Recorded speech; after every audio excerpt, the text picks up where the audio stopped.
We should be live now. Everybody in Facebook, give us some comments if you can hear us all right. And we'll get this started here in about 30 seconds. We'll enjoy this. I asked my man Jason, I said, Jason, what kind of music do you like? And what'd you say? EDM, son. That's right.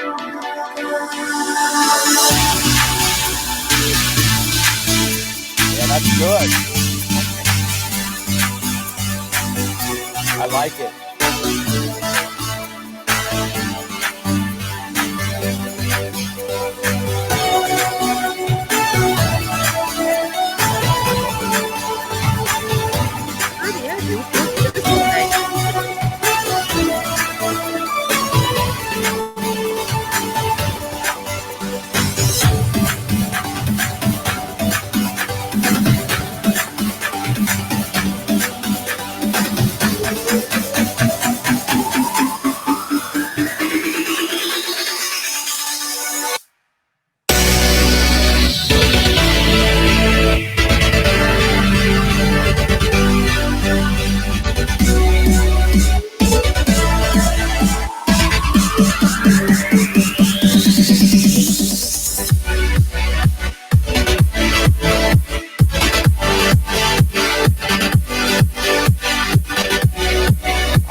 Thanks for bearing with me. I had to pull up my stuff here so that I can see the comments. This is going to be fun. We're going to have some live comments from both Facebook on my left and YouTube on my right. And that worked out really good the other day. So everybody who's in Facebook or YouTube, let me know if you can hear this all right.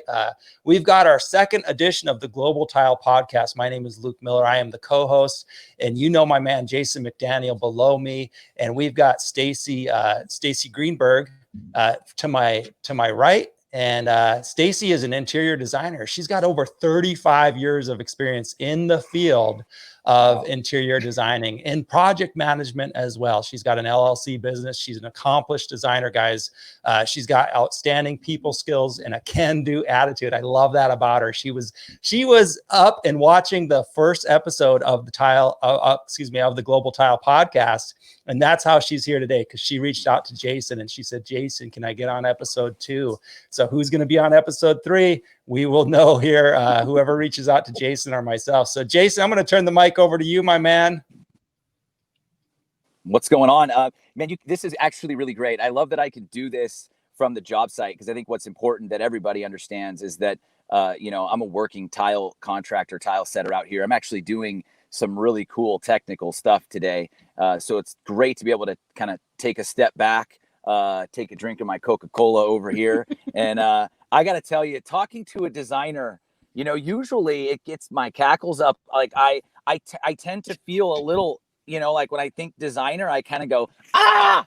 And so I think it's going to be really great that we get to have this conversation. There's so much to learn. And there's a few things that I'm really curious to know Staci's approach, because I know that some designers, just to be straight up, Staci, I think, as you get to know me, you'll understand that I pull no punches. And I think that that's what life is about. I'd say that, and Luke, you can help me out here. Yeah. Most designers that I have worked with have absolutely no clue about application. Like I've worked with the designers that are like, look, I want that drain in the middle of that wall. Mm-hmm. And I'm just like, listen, that drains don't go in walls. Well, just make it happen. So I think that there's a lot of questions out there, I think, from tile setters, tile contractors, business owners, even, just general contractors, that we kind of, I want to get in your mind, and I want to know, what's your process? I think that, first of all, introduce yourself, and then maybe talk a little bit about your process as you, as you get into a project. Sure. So You see my name. My company is Interior and Design LLC. I am a sole proprietor, but I do hire out for contractors, to help with drafting and things like that. So, yeah, we feel the same way about you contractors too, by the way. Just wanted you to know it goes both ways. I've been called an interior desecrator. I've worked with the architects and contractors that you could tell the attitude is there. And as we did in Luke's session, that's why I pulled Phil and George in. He's a contractor. Phil is the artistic tile. I wanted a vendor and a tile guy. The reason why I did that session is we never really got to it. And I was kind of sad about that, but we didn't really make the point. I was trying to say that the best way to make a successful project is if everybody from second one is on the same page. I never go into a job claiming I know everything. There's a lot about tile installation I don't know. I don't claim to know it. I'm not a tile installer, but you're supposed to be my very, very valued tool, design tool, so that when I have a question, like I want to do this, and you say, not going to happen, I'm going to ask you why. I'm not telling you make it happen.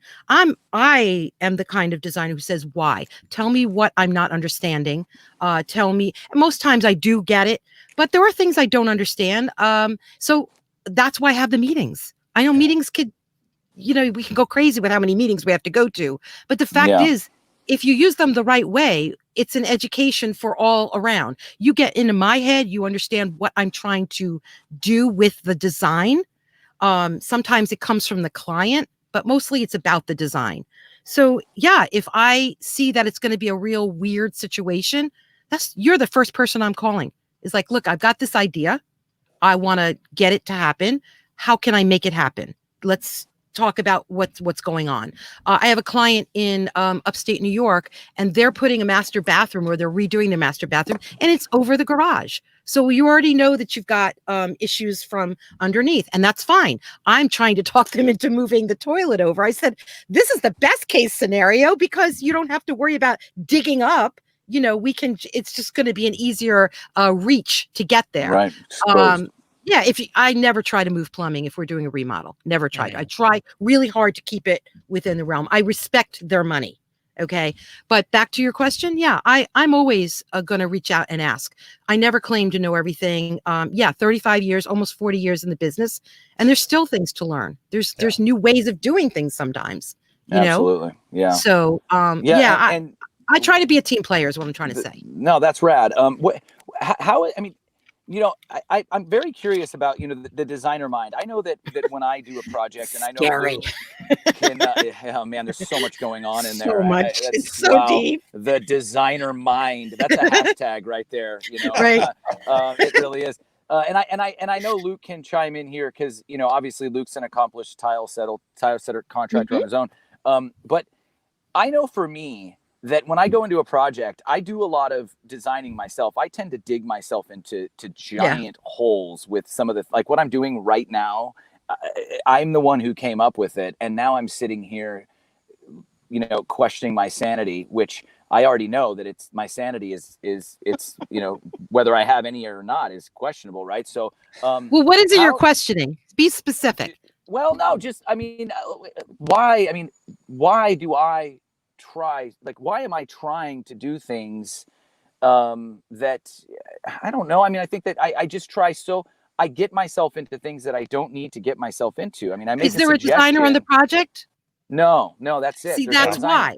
I guess what I wanted to ask was, you are mentally, you kind of have likes and dislikes. Okay. So how is it that you are able to step out of what you like and dislike and do what the customer, how do you, because I've seen a lot of designers that they have a, kind of have a template and they go with that template because that's what they like to see.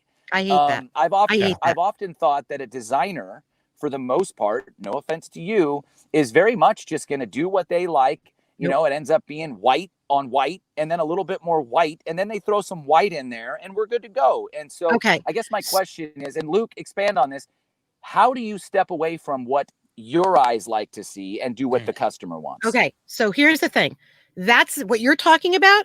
That's the difference between a designer who I'm going to say not creative, or found a template that works, that's profitable. Maybe Yeah, they have yeah. good relationships with the tile vendors, and it's just working, and the client maybe doesn't know any better. That's that kind of designer.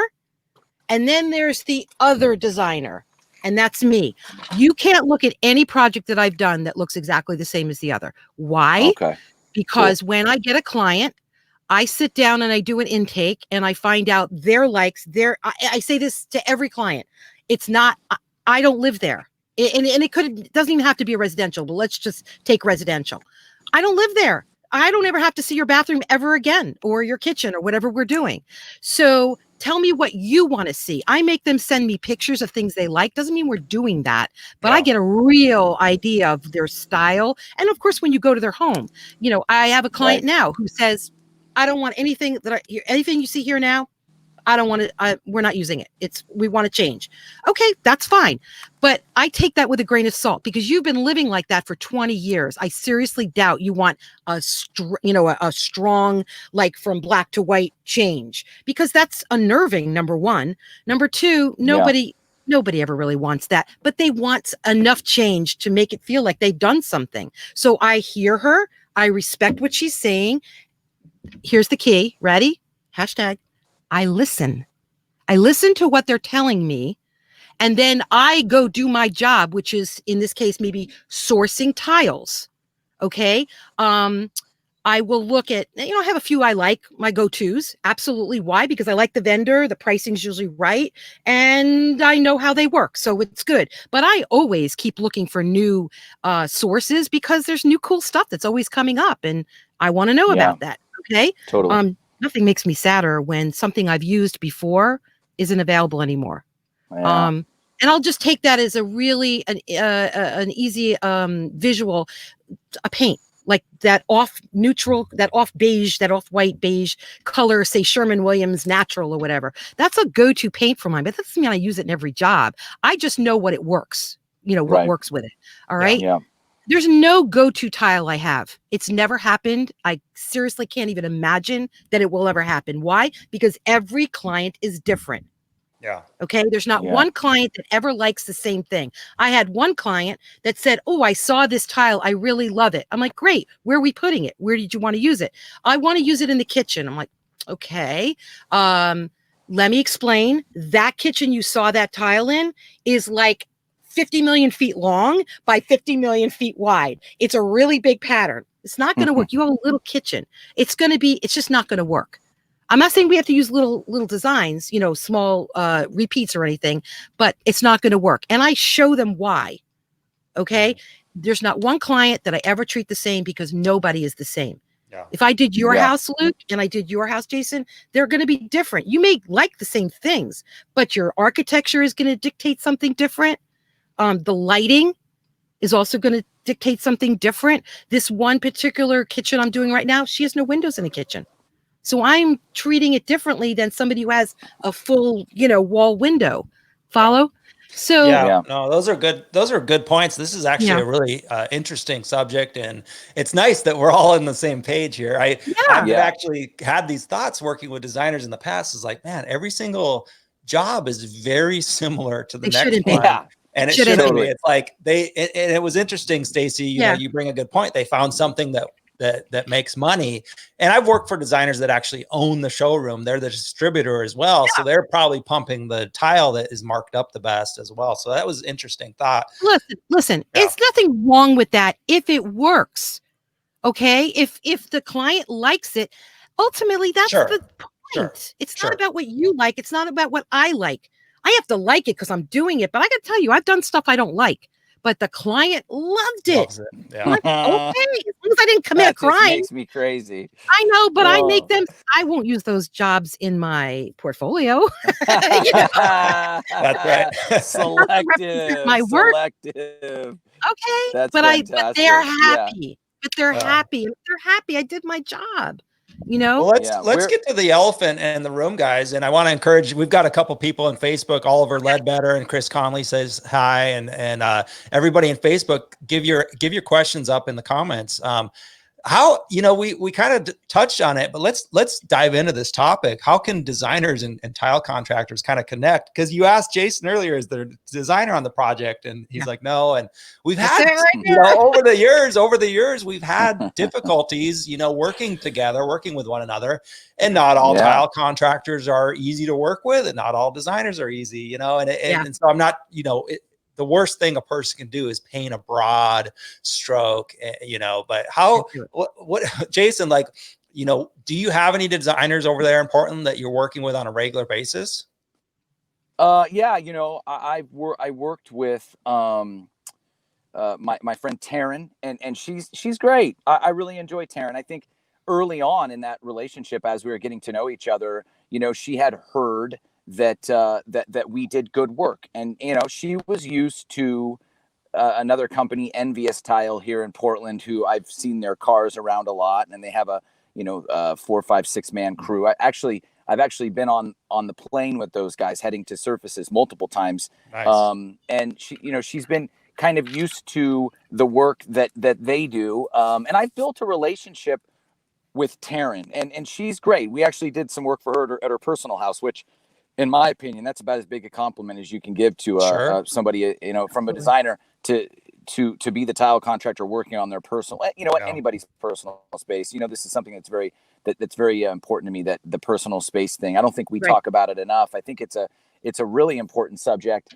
when it comes to, just how I've tried to get everybody to see that you're in. My guys, I tell them all the time, don't ever get, and this has nothing to do with what we were just talking about, but it's just the topic that don't get too cozy in that house. They don't want you there. That's something to think about. So anytime somebody chooses you and they bring you into their personal space, there's a reason for that. So Taryn is great. I work with her. There's totally a trust thing there. We've worked really well together. In fact, she asked, because I also am a GC, so she's asked if her, she's really great from a designer standpoint. She's very organized with scheduling and planning, and those are things that I don't excel at as far as organization. I'm very good at the hands-on physical part of things, and customer relations. I'm very good with that, but when it comes to making a schedule, it doesn't make any sense to me, because schedules change so much, which I think is another, Staci and Luke, that's another really great thing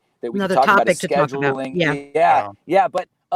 So that, I mean, Staci, in regards to this, how do you go about finding, you've been in the game for a really long time. Do you just have 3, 4 tile contractors that you work with, depending on how busy you are? And there's a lot going on here. Where do you stand on qualified labor, things like that? Okay. So the first thing to unpack that whole thing, it's the trust thing. So you want to develop a relationship, and most tile guys know you're either being a sub or you're actually running that part of the job. It's the only part of the job. I try really hard to work with 1 or 2 crews. Phoenician is my go-to here in South Jersey. They're great guys. They'll do anything I ask them to do. And here's what I want to say to you. I want to back up your conversation a little bit. When I'm brought into the job, after the contractor is hired, architect, contractor, I'm always third in line, which means there's a lot of weird shit that goes on. Okay.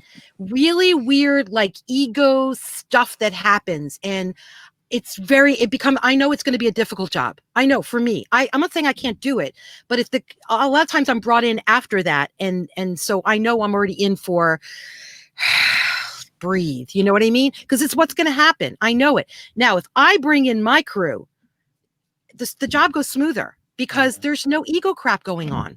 I don't know what happens. Right. I don't know why it is, but I've been doing this for too long. I've seen it every single time. Anytime I'm brought in after the contractor or like the architect, a lot of times I will say, hey, we need an architect on this job because we have some structural stuff going on. We need a consult, whether we have to hire them or not, or whatever. It's always, if I'm the last one in, it's a problem. Because I'm the interior desecrator, they've already got stuff going on, and I'm messing it up, and it happens all the time. It's an ego thing. That's why I like when people are hired, we get a team meeting right from day one. That's the best way to handle this. Everybody talks about what they're bringing to the table. That way, like if the GC is handling he's usually handling the calendar, the schedule. And if I see, like, I'm already screwing something up now, I can't seem to get this tile, this one backsplash ordered, and I'm a little worried that they're gonna be waiting on me. I know I'm aware I'm messing it up.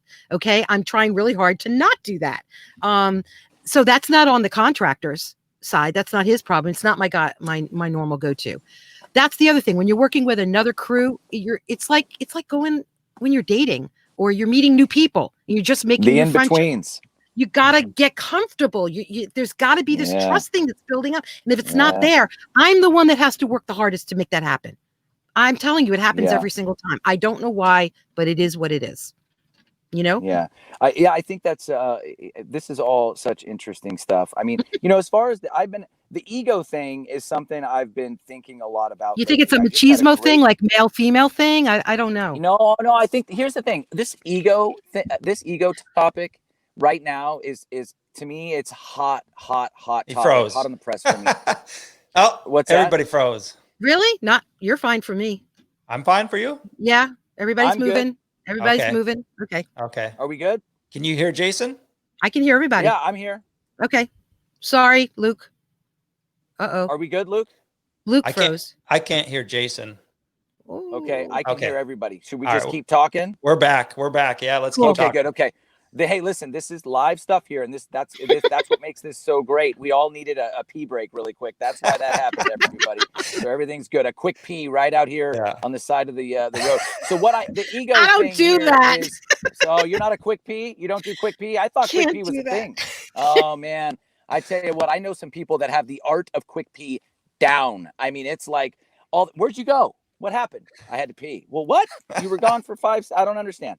So, Yeah. anyways, the thing about The ego ego. is this topic to me is really really interesting, because what I've recognized in myself is and my mentor, his name's Mark Chimento, and he's helped me through my life. He helped me start my business 13 years ago. I was one of his first installers for his fabrication shop. He ended up selling it, and he's very successful. But anyways, we talked the other day, and he is the person who is going to call me on my shit every single time. We need one of those. And so, and he basically said, Jason, you have got to lose this ego. You don't need to always tell everybody you're the best and you're this and you're that.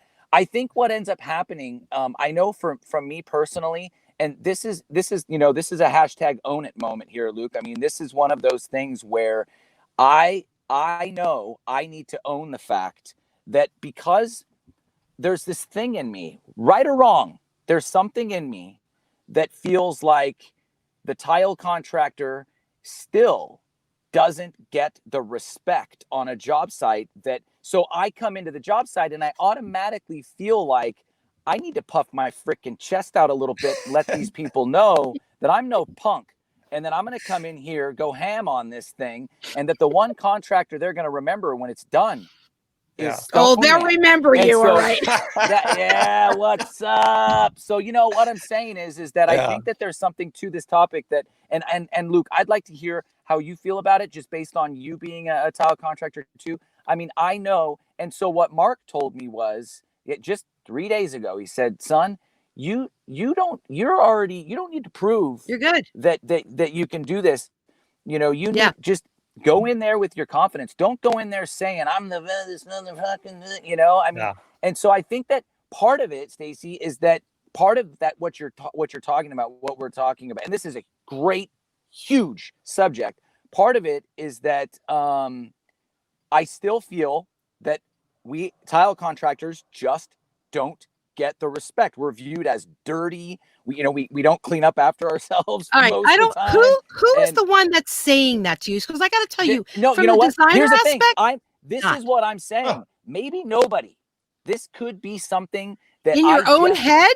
Feel. This is what I'm saying. This is what interesting. I know that I've been treated. This is why I'm talking about it, because I'm really curious to know. Yeah. And Luke, you tell me, when you were setting tile and you were on a job, did you ever feel like somebody was looking down at you because you're the tile contractor, or did you always feel like you walk on a job and you're getting respect automatically.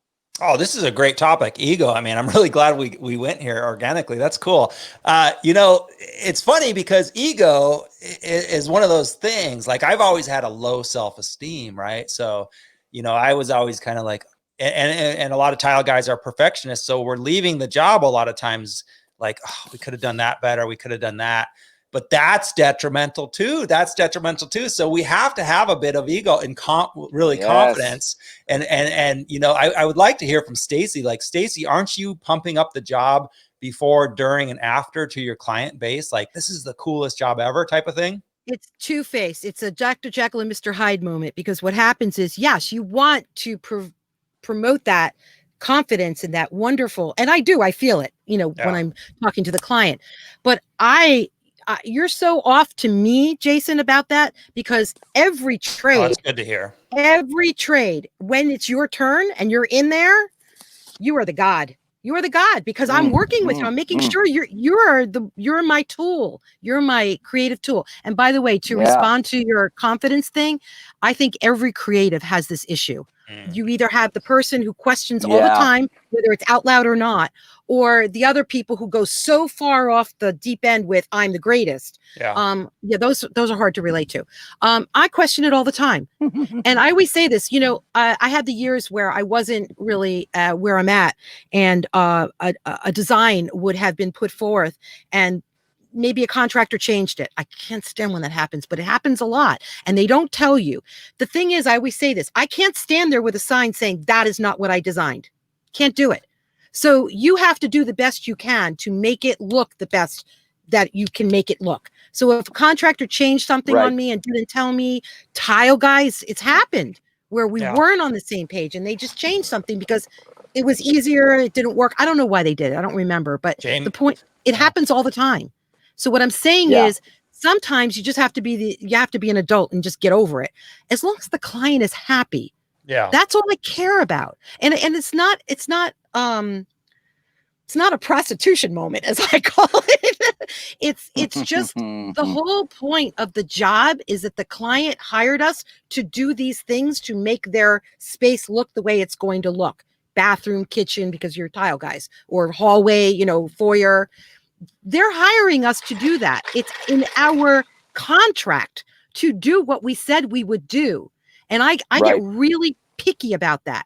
Okay. If I didn't do what I said I was going to do, then I'm not a good designer, and I'm not a good business person. And you're not a good tile guy because you didn't do what you said. You know what I'm saying? If if something comes up and I don't know, maybe we're short tiles, and it's happened.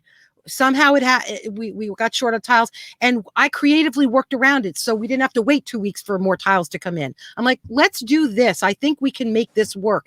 I've saved those jobs with the tile guy. We stood there and we went, okay, let's fix this and still make it look really, really good. It's not you know what I mean? My end goal is always to make this job look fabulous so that they are happy, that they love coming home or going to their work or wherever we did the job. That's my goal.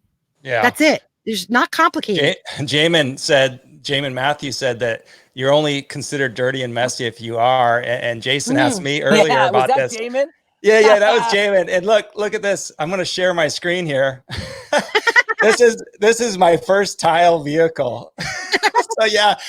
When I was 18 years old, working out of this. You were a work in progress. Luke dog. I love it. I was actually setting tile out of this, and we were doing track homes, so it's not like we had a lot of clients judging us. But yeah, people thought I was dirty because I was a dirty punk.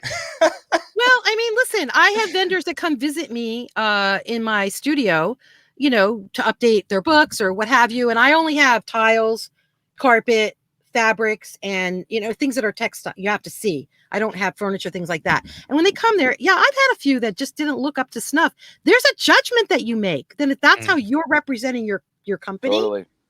I don't expect you as a tile guy to come there in a suit and tie, but let me feel assured that you've taken a shower once in a while. Okay. That's all I care about. years later, the way obviously I grew up and did some stuff, but starting to get your logo on your t-shirt, your hat, wearing clean Yeah. pants, clean boots. I mean, that's all stuff. And showing up, you know, with it doesn't have to be a brand new truck, but something, you know, even if it's an old truck, something clean and presentable, you know, and that's how you start gaining that respect. And even more importantly, it's not so much that. Yeah, that's cool. That's great. But I have the old guys, the old tile layers who still come in their old heapy trucks. Yeah. But they lay stuff down and they protect the client's stuff. They protect the client's stuff. Yeah. That's a huge deal. It's the only I've been thing trying that matters. really hard. Yeah, lately that's a massive battle for me right now. We've been going back and forth that you know, the installers, you know, they're great, but they've got a schedule and I don't have, you know, a helper per se. I don't have the guy who makes, you know, whatever the wage is under $20 an hour to be an apprentice helper and you know, my guys, they make good money to set tiles. So that getting the job, I think that there's something to it. Getting onto a job site, the first thing you do is put down the drop cloth or cover the carpet with the carpet mask, because that's your first impression. The customers, you know, they're automatically going to say, uh-oh, he froze. Yeah, there he is. He's back. And Brandon did it, you know, on a backsplash one day where I told him, I said, cover that hardwood floor. And I go in, and he was in there taking out the tile before he covered the hardwood floor. And I said, what are you doing? He goes, I just wanted to see how hard it was to take off first. And I was like, no, cover that floor now. So I think that, you know, making sure that you're protecting your environment is such an important thing. Well, it shows respect for the client. It shows respect for your work, you know, your industry. It shows you as a professional. Yeah. So that's it. You know, I don't think anything more. And by the way, I wanted to go back to when I think in the beginning we started talking about getting in the designer's head. You don't want to be in there. It's a really scary place. And a lot of times, it's a joke, but seriously, sometimes I've worked with other designers who didn't have the I'll just say the design. I can't think of another word. Fully developed, and they're looking to you for some guidance, you know, with this tile that they're using or these many tiles that they're using. I don't usually go that. I'm not usually that bad, but I've had moments where I'm like, I need to talk to you, but about this design. And what I'm saying is that it's a little scary in there, and sometimes we don't have it fully developed. It doesn't mean we don't know what we're doing. It just means that maybe we haven't worked with this tile before. So those designers you're talking about, the white on white, that's because they got comfortable and they're safe and they understand what has to happen.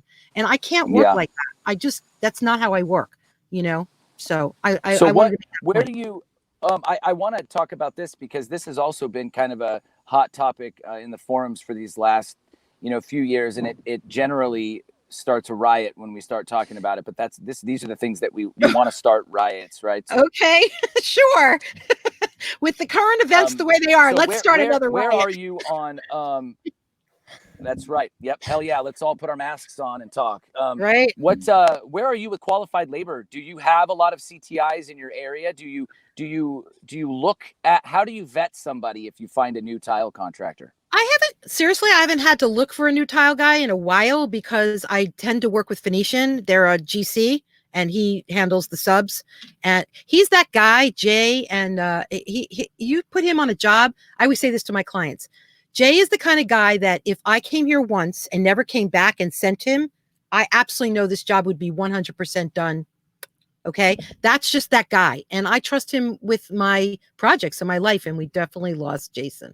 Oh no. You see it? Yeah, I see that. I see that. Can you hear us, Jason? Oh no. I think that's the trouble with a mobile phone. Yeah. Here he is. He's back. Oh no. What did I am? You went away for a minute. Did you hear Staci's answer? Live. I can hear. Sorry. Okay. So yeah, I haven't had to do that, but yeah, it depends on the job too. So right now I'm going into a more commercial job. It's a national distribution center. Food processing, a food distribution center. I can say it fast 3 times. And this is going to be a little different. We're going to do poured concrete. So we're going to lift up the tile, and I know he can demo it, but we're going to be doing something different. And I'm hiring Stone Tech actually to do this job. So that's a little different. I haven't done that in a while. But yeah, I don't really have to do that. But if I do, yeah, I would definitely vet them. And see, now I know you guys, so I can reach out to you for advice. I haven't had to do that in a while. When in your conference, Luke, I met a few guys from the Jersey side, Jersey, New York. So that's great. That just expanded my knowledge, I guess, of people. Yeah. That's good. I mean, I think that's a good answer. You know, you've been at this a long time, so you've kind of had those relationships built. But you know, it is a good topic and something that, also referrals. Yeah. You never just wait, always look for a referral. You want to see people's houses or businesses. Are they happy with the work? How the people performed it? That's everything. We all live and die by referrals. We've got a question here from YouTube. Can you see this? What's that question? Yeah. I can see it. I thought that was a good question. If it's the one that I'm looking at, yeah. Is it more important to follow the trends or the customer's taste? Yeah. Okay, so once in a while, I'll get a client that says, I saw this and this is the hot thing and whatever. I said, great. Is that what you like? And I love when there's silence because they don't know. Do you know how many people just don't know? They don't know what they want. They don't know how much things cost. That's why they hire us professionals. So the first thing you do, in my opinion, to answer that question is that's the intake form. Find out what they're looking for. What's the point of the job? Okay. Are we doing a full remodel? Are we just changing out something? Maybe they had a leak. Maybe the toilet was leaking and it tiles upheaved. I need to know what's happening. Did you love that look? Do you want that back? Are we doing a full remodel? Are we moving stuff around? Do I have permission to move plumbing? That makes a big difference, So trends are secondary always because trends come and go. All right. Like trends are better for clothes because I can buy new clothes. You're not going to replace your bathroom every 1 or 2 years. What do you think the trends are? I mean, I feel like I have an idea for me and the Portland market, what the trends are right now in my market. What do you think nationally and even globally? What do you think where do you see the trends are right now? I think it depends on the client because I see a lot of these millennials like that. There's a certain look that they like, and then I have older clients. They're still in the built-in concept, and I'm moving them into more like open. Like in hotels, we do this a lot with, say, a vanity. Okay, so if you do a vanity, you have the shelf underneath. Older clients still don't want to see the towels. They still want a towel closet. You know what I mean? If you're talking about a bathroom. Mm-hmm. Millennials want everything open and airy. And so I don't do that trend thing. I'm not a lifestyle person I guess there are these designers who do that. Maybe I don't appeal to everybody for that way. I really, really, really want to know what the client is looking for because it will tell me everything about what I should be giving them. There's nothing that makes me happier than when I design something and I custom design. Maybe I'll find a little area where I can stick in like a niche for some display tchotchkes or even towels, whatever. And tchotchkes. Yeah, I love that word. And that's great. And when they say these words to me, oh my God, I never thought of that. I've been living here 20 years. I never thought of doing that. Just like, I love that. It's like the Emmy. I love it because that was why you hired me. That's why they hire you. I mean, there's a million designers out there. Why do you come to me as opposed to someone else? I think you should be interviewing several, not just one. And it's not about the price. It's about, do we mesh together? Same thing. How many accountants have you worked with that you don't feel comfortable? This guy's like in your money. Okay. Yeah. And if you can't talk to your accountant or your doctor, why are you going there? It's the same thing. Yeah. Is that kind of the same? It would be because I know my process, and I know that we've talked about this a little bit. Luke and I have talked about it, and just in GTP, and you see it, on Instagram and things, that when I walk into a job, depending whether it's a contract, like even where I'm at now, right now, working today, the first thing I do is try to learn the customer. And I know I had that one video, the Know Your Worth video. Yeah. I also have the Know Your Client video, thought where. Know who you're dealing with. And I know that I've got 20 different hats that I can put on that day. Yeah. You know, I try to figure out who I'm dealing with, how they like to be handled, how you know, how do they like to be talked to? Do they not like, you know, a lot of times you get in there with a doctor or a lawyer, and they don't want you to talk to them really. They just want you to kind of shut up, come in, do the work, and be gone. So and they're also they're thinking differently. They understand different Right. words. And I'll give you a perfect example for this. Here's your sofa, right? Well, I can put a sofa in a residential project, or I can put a sofa in the hotel. It's still a sofa, but most people in the residential sector tend to call it a couch. I don't know why. Okay. I did a blog post on that, by the way, the differences in words. But in the hotel world, I don't think I've ever heard anybody call it a couch. It's just not done. It's not a crime. It's just the same idea, the same thing is used differently. Just like in commercial tile, you're not going to put a grade, give me a low grade, tile on the floor. You can't do it. You're not allowed to do it. You shouldn't do it. Okay. Residential people don't understand why. I said, you can get away with a little bit more in your home. I wouldn't recommend it. There's a reason why we grade tiles the way we do, because they handle the stress and whatever.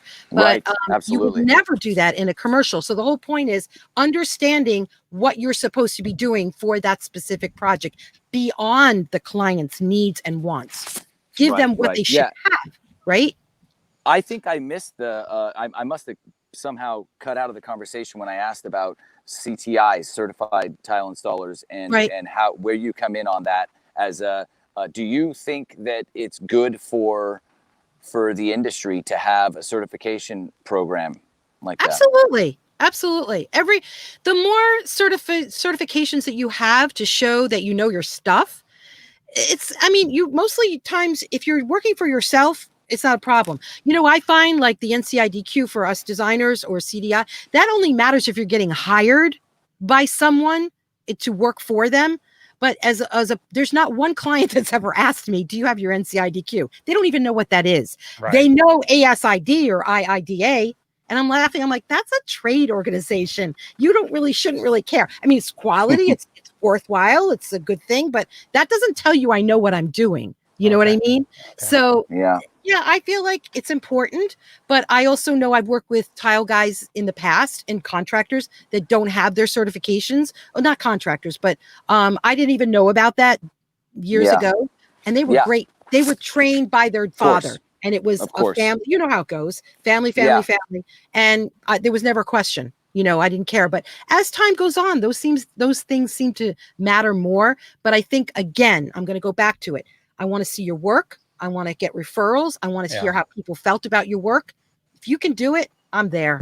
You know what I mean? Do you think that the expectation, I think that the expectation has changed over these last, I think that the expectation of what? Greater. Of what? Of the quality of work and what's, I feel like customers, maybe because of some of the TV shows out there, although the work on the TV shows isn't all that good.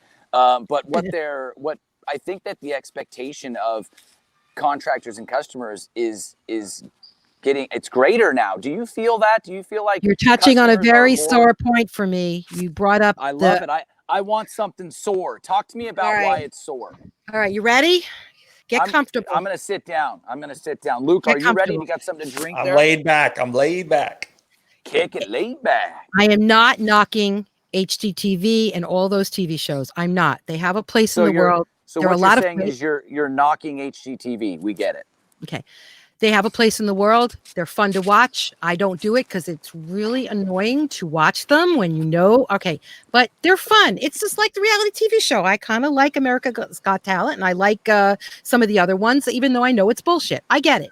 Here's the real deal. All right. They have hurt our industry because their expectations are unrealistic. I can't tell you. All right. Years ago, do you remember the first one, the trading spaces? Like how many years ago was that? Remember that? Okay. So I met up with one of the designers and we had lunch one day. And I said, so that must have been fabulous for your business. She goes, no, it was like the worst thing that ever happened. I'm like, why? She said, because she would get unlimited calls about people wanting that $1,500 room. I'm like, well, they knew Yes. they got to know it wasn't really 1,500 that people Right. donated to get, for free advert. She said, no, they actually believe that whole room only costs $1,500. I'm like, This well, then is you're not. my problem too. Wait, it's all of our problems. That's the problem. Okay. So in response to that, so come with me on my journey right now. We're in the DIY world. It's not going away. It's a zillion-dollar industry. It is here to stay. We are going to have to address it. So I thought long and hard about it, and I decided to create a workshop, a DIY workshop, okay, for people who want to do it themselves. But there's no reason, if you're going to do it yourself, you should not be able to have, I'm not saying this right, access to professional help or guidance. Okay. So the workshop is for people who want to do it themselves. I will encourage, and I say this to everybody, I will encourage you to hire professionals like tile layers, contractors, but there are things that you can do. You can design it yourself with a professional interior designer. It can work both ways. So the workshop is called Design Interrupted. And I was about to start it before this insanity hit. And I feel like it can't go online because it's a touchy-feely thing. I don't know. So I'm holding off on it right now, but I'm dying to do it because I had a lot of people interested in it. They realized, I'm not knocking people who want to do it. It's your home. It's your business. You get to do whatever you want. As long as you're not killing anyone, go for it. But there's no reason why you shouldn't have access to professional help. It does. Talk about a controversial subject, huh, Jason? The DIY space, the HGTV space. DIY, though, Staci, I tend to agree with you. If somebody's going to DIY, like, let's empower them to do it right, or at least set them on Luke, the right. Get that. We get it a lot in the admin chat in which I haven't put you in there, but you need to be, being that you are an admin on GTP. There's a lot of, should we be letting these DIYers in? And then I get the private message from members who were like, dude, what's up with these DIYers? That's bad for us because we're losing work. There's a part of me, I'm very open-minded to all things. So I try to look at both sides of it and say, well, both sides, there's a lot of sides to this, but am I right? Two-sided? No. So, it's like, what, and obviously, just my little, 1 minute tidbit on the HG or the TV shows. I think the one that pisses me off the most is Homes on Homes. And here's the reason why. And I wish I had gone to Orlando a few years ago because he was there, and I would love to stand with him and say, hey, listen, we all know you think you're a badass. That's great. But like, what do you think you're doing to the contractor that, you go into a house and the lady's got a little surface crack because of some deflection on a floor, and you say, listen, we can fix the floor, no problem. Why don't we send you and your family to Bora Bora for a couple weeks? You guys can go chill out on the beach. And then when you get back, you'll have a new floor. And of course, as the show goes on, unfortunately, this is way longer than a minute because it pisses me off so much. As the show goes on, he takes out the floor, but then he's like, you know what? These cabinets, they look a little shoddy. How nice would it be if this woman and her mother came home to a nice new set of cabinets? So why don't we, of course, my favorite thing about it is, why don't we just make it right for them? God. And I'm in my mind. So then you go in, because my mother is one of those people who watches these dumb shows, and she's just like, Jason, did you see the other day? And I'm just like, Mom, you know that I'm never going to be able to talk to you if you keep coming at me with this crap. Like, I don't want there to be a problem with our relationship, but you're causing one right now. All right. So listen, we all agree, HGTV, DIY world, it's really hard on our industry. It really, really is. We get it. We understand it. The thing is that I'm not saying if you can't beat them, join them. I'm saying, and Luke said it before, they're going to do it anyway. You might as well not alienate them being the clients or potential clients, because 90, I'm going to say 90, I don't have real statistics. Let's say 50% are going to realize they're in over their heads, and they're going to reach out to somebody. That's what's going to happen. You're talking about the DIYer. I've had a Yeah. lot Yeah, of I've yeah, had a lot of yeah. clients who started their own showers, and for months they sat there with an open shower. They can demo stuff pretty good. They Anybody can can tear it demo. up. Yeah. Yeah. And then they can Yeah. buy materials, like they can buy materials on Yeah. Amazon or wherever, Right. the box stores. But then when it actually comes to putting it up, after 3-6 months, the All wife says, around. "Honey, it's Yeah. time we hire a pro." Okay, so to answer that, it's about the value. It's about the Yeah. value we bring. People who value what we do, industry professionals, they're not going anywhere. They want that. It's the people who are either trying to save money, and I'm not knocking that because I'm always for saving money, or the people who really just like maybe they have the time and they kind of have the interest. Everybody has a right to do this. I'm not saying, Sure. but I'm just saying that I want to assure people that we're here for you if it doesn't Yeah. go the right way, or you want to. I've had somebody hire me as a consult for an hour. They said, we want to do it ourselves. Here's what we're thinking. And I sat down and went, well, you want to look at this area. I just gave them some guidance, and I never Yeah. heard from them again. So I guess it was fine, you know, Yeah. but Yeah. my point is we can honor them too. They're not our typical client. They're Yeah. not who are keeping our business alive. There's a lot of smart people out there who actually want to learn how to do something correctly, and they Sure. will do it. And some of them will Yeah. do it better than some of the professionals that they could have maybe hired. Totally. Yeah. I mean, and it can be super complicated. I mean, we always used to say, like, when we're building a shower, like, well, we're not building a Boeing 747, but if you think about it, there's probably DIYers who would build themselves their own airplanes out there. They're just that smart. Oh yeah. I'm Yeah, not that sure. good. Okay. not I approach a design. I go, sometimes I'll sit there and I'm in over my head, like I'm feeling overwhelmed by stuff. And Yeah. I'll go, this is freaking hard, Yeah. and I know that's the time I just step away because there's too Yeah. much coming at me. Okay. I'm a human Well, being.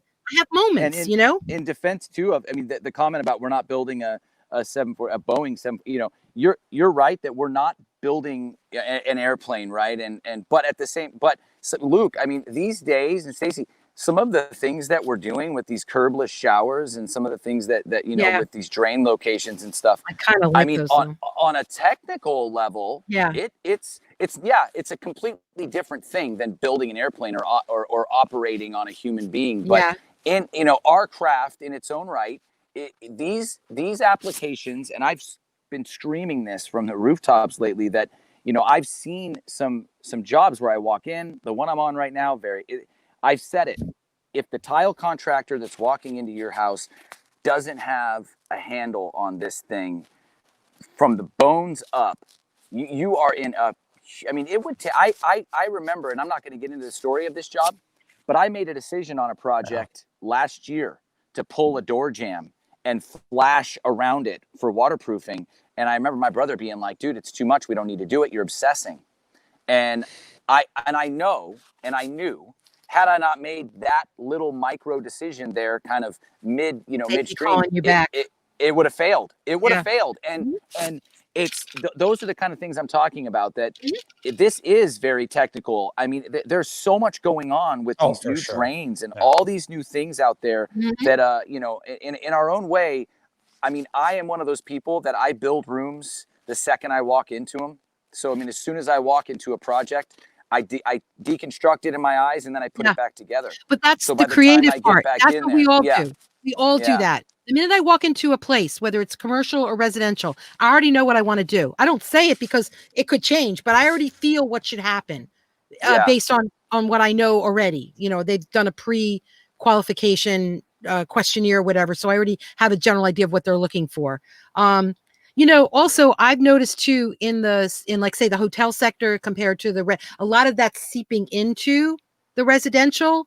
So all those cool fangled things like with the curbless showers, I mean, they're kind of sexy, but if you don't have the right setup from day, underneath the bones, it's not going to work. And that's what some residential clients don't understand. And I'm like, you want to pay the money, we'll do it, but you're on a second floor here and you're over you're not over a garage, you're over another room. You may want to rethink this, Yeah. So there's a lot going on with that. And I love the topic of, Luke, we could talk forever about HG. That we I should touched do. a point. I'm sorry. Yeah, no, it's Oh, great. that's what we I want. think, Yeah, look, yeah. we It's need, a I pain think we point for need me. to do some work on this and get an HG, somebody to come on here and talk to us a little bit about this. I think that'd be an incredible show to talk about what's their interpretation of all this. I mean, do they care? I mean, they're the ones making $10,000-$20,000 an episode. So do they really care the No, they're impact that it has on most us? of them are just showing up. They've got all these interns doing all the heavy lifting. I can't stand these shows that they do it in a weekend. And I'm like, are you Yeah. kidding me? Right. Yeah, This is flip this months house and in a months day. of work by interns that are getting paid low Yeah. wages. Stop it. And people donating things so they get the free advertising. I'm not knocking it, but just don't take it as that's really the way it works. That's all I'm Right. saying. Yeah. That's it. I mean, I think I read a couple years ago about it was something like debunking HDTV, and I'm like, it didn't take a genius to figure out that this is not real. But listen, people believe a lot of crap because it's on the internet or on TV. And I'm like, Absolutely, they do. We have to. You said something in your conference, Luke, and that I don't remember which one of you said it, but it did come up, and I was like, yes, we still have to keep doing the best work with integrity that we can. That should hold its own. The bad guys will get, literally get weeded out, right? Exactly. Hopefully. And just keep doing the best you can. I can't compete against HTTV or DIY. I can only do me. Okay. Right. And I can only do the best that I can do. And if I can't convey that to a client, then I've got a problem. And I don't think that's been an issue. So who I bring in, that's another point of topic that we should, I don't know how much time we have, but that's maybe for future. Who you bring in, who you're associating with in your crew. You guys are the tile guys, but I got other guys. I got the painter, I got, contractor, I've got the framer, whatever we're doing. That reflects on me too.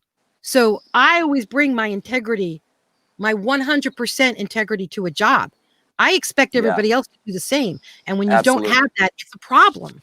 Very important. That is very, very, very important. And we are running up against it, but Staci, really quick, because I think that being that we're living in this unique world right now, and I don't like to Are we really? Yeah, right.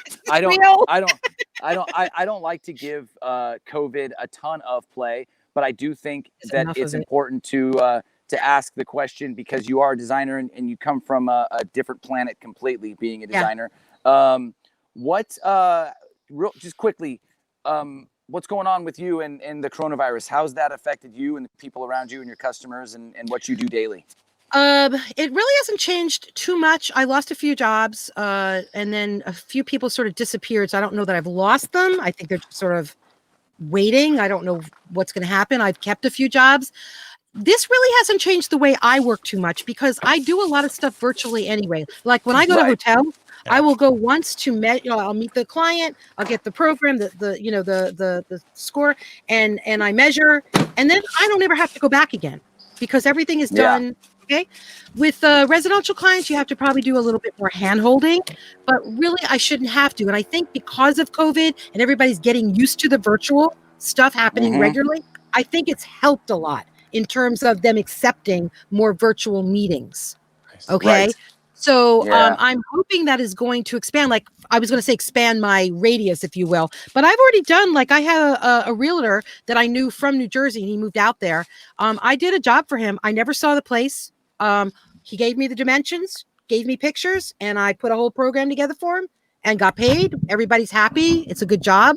I would love to do more like that, because even though, yes, I want to see the place, as long as I can have the conversation with the client. In this case, it was a realtor. He was flipping, but it was fine. I can do that. And I think most designers can do it. We just have to use different words now to describe that to potential clients, because this is a new world for them. Okay. Yeah, absolutely. So that's great. Well, I know that, I mean, I've talked in length in videos and stuff about, kind of what I'm going through, but I do think it's important to ask our guests on here that question. Luke, quickly, any questions out there that people are asking? Let's see. Oh yeah, we got a couple. Cool. We got a couple comments from Sal on YouTube here. Let me Yeah. Let me read these. They just came in. Sal says You're right. DIY will never go away. You should either help them do it right, or complain about it. You can either help them. Yeah. So if they are successful, that is what's good for the entire industry. If agree. it fails, that is bad. I agree with Sal. I agree with you, Sal, Yeah. on this one. And then he went on to say they will use something else instead of tile. So help them get it right. So next time they might call a professional. I agree, Sal. You know, I've had this conversation as Jason has with a lot of different people in the Facebook groups. And people have argued with me and said, don't help the DIYers. I went as far as to say anybody who has a showroom, who owns their own distributor showroom, should actually set up like a weekend DIY shop, like once a month or once a quarter. That's what I'm talking about. Yes. Good for the industry, and it's actually good for business because some of those people are going to come to your DIY shop just to get out of the house. Some of them are going to come because they think they want to do it. But if you're teaching them and showing them, look, it takes me 10 days to remodel a shower. They're going to say, whoa, it takes this guy 10 days. Like, I thought it was a 2-day project. So you're actually setting the record straight on a local level. Like, look, I've come to the conclusion. I want to start my own HGTV show to rival these people, but I'm years away from that. If ever, I don't have $1 million. I'm not, I'm not Bruce Lee. I'm not Mike Holmes. I'm not. Are you talking about you, Luke? You want to start one? Well, I think it would be a great idea. Just do it on YouTube. Just do it on YouTube. Just you can definitely do it on YouTube, and actually Sal DeBlisi is doing it with his program a little bit. Correct? Can I be your interior designer? Well, yeah, for sure. Sal's great. But my point is, look, I really think that on a local level, we can start to have an impact. And if we have Global Tile Posse and Tile Money, and we're reaching people, yesterday I interviewed, Ken from Hud's Tiling. He's over in England, and I talked to people in New Zealand. And now, like, we have all these resources from internally, within the tile industry. So let's use them. Like we had the trade show last week.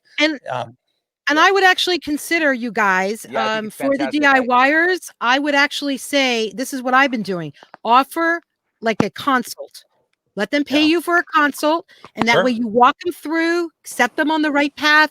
And then they may find that, oh, this is way more than I thought it was going to be. Or thank you very much. That was very helpful. You weren't going to get them as a client anyway. Right. So you made a little bit of money. Your time was covered. You helped somebody out, and you never know. They may refer you to somebody else. Remember, that's the whole point. They refer you, like when their neighbor's doing their bathroom, then, they go, hey, this guy really helped me out. They may not be DIYers, the people they're referring you to. So there's that. I think we lost Jason again. Yeah, we lost him. We'll see if he comes back. But I think we're at the top of the hour anyway. Cool. So if his phone went dead or something, I mean, we made it. I agree, Staci. I agree with that. I think if you charge $250, you could pick up a couple $250, 2 or 3 hour jobs to where you're actually walking them through the process, pointing them to the organizations that exist, pointing them to some online, technical information and stuff like that. With that workshop I was telling you about, one of the things that they absolutely have to do in order to be in the workshop is they have to either like FaceTime me or do some kind of like video. I need to see their room. I want them to show me the room while they're there. That way I can see when they've not noticed that there's a pilaster there, that when they're measuring their wall, it's not really 8 feet, it's actually 6 feet. You know what I mean? Yeah. They're not noticing things like that. They're just going to take overalls, and I'm going to correct them. Make sure you get the inside of the window to the inside of the window to the inside of the window. Why? Because if we're going to do window treatments, that's the correct dimension. So things like that, and they don't know better. They're not professionals. Yeah. So helping them out, Anyway. Well, I think this has been a really good discussion, Staci. Thank you for joining us. And I did want to ask one more question. I wish Jason was here for this one because this is probably the most important question of the podcast. Okay, that's scary, but go ahead. Do you eat pizza? Pizza? Sure. Who doesn't eat pizza? How about pineapple on pizza? Okay. I will eat it. It's not my go-to. My daughter loves it. Loves it. So yeah, I don't really order it that much, but I will eat it to be a good guest. Okay. But it's not something I order. Is that acceptable answer? Hey, your answer is your answer. Jason's an anti-pineapple. He's very anti. Yeah, I know he is. That's right. I forgot that. Yeah, I'm not anti. If you ask me, yeah, I'm going the other way. I would probably never order it, but Okay. I will eat it if it's Okay. if it's the only thing there. I will eat it. There you go. There you go. All right, Staci. Well, you've been a great guest. Thank you so Thank you. much. Enjoy the It's rest of your fun. day. You too. Thanks. Appreciate it.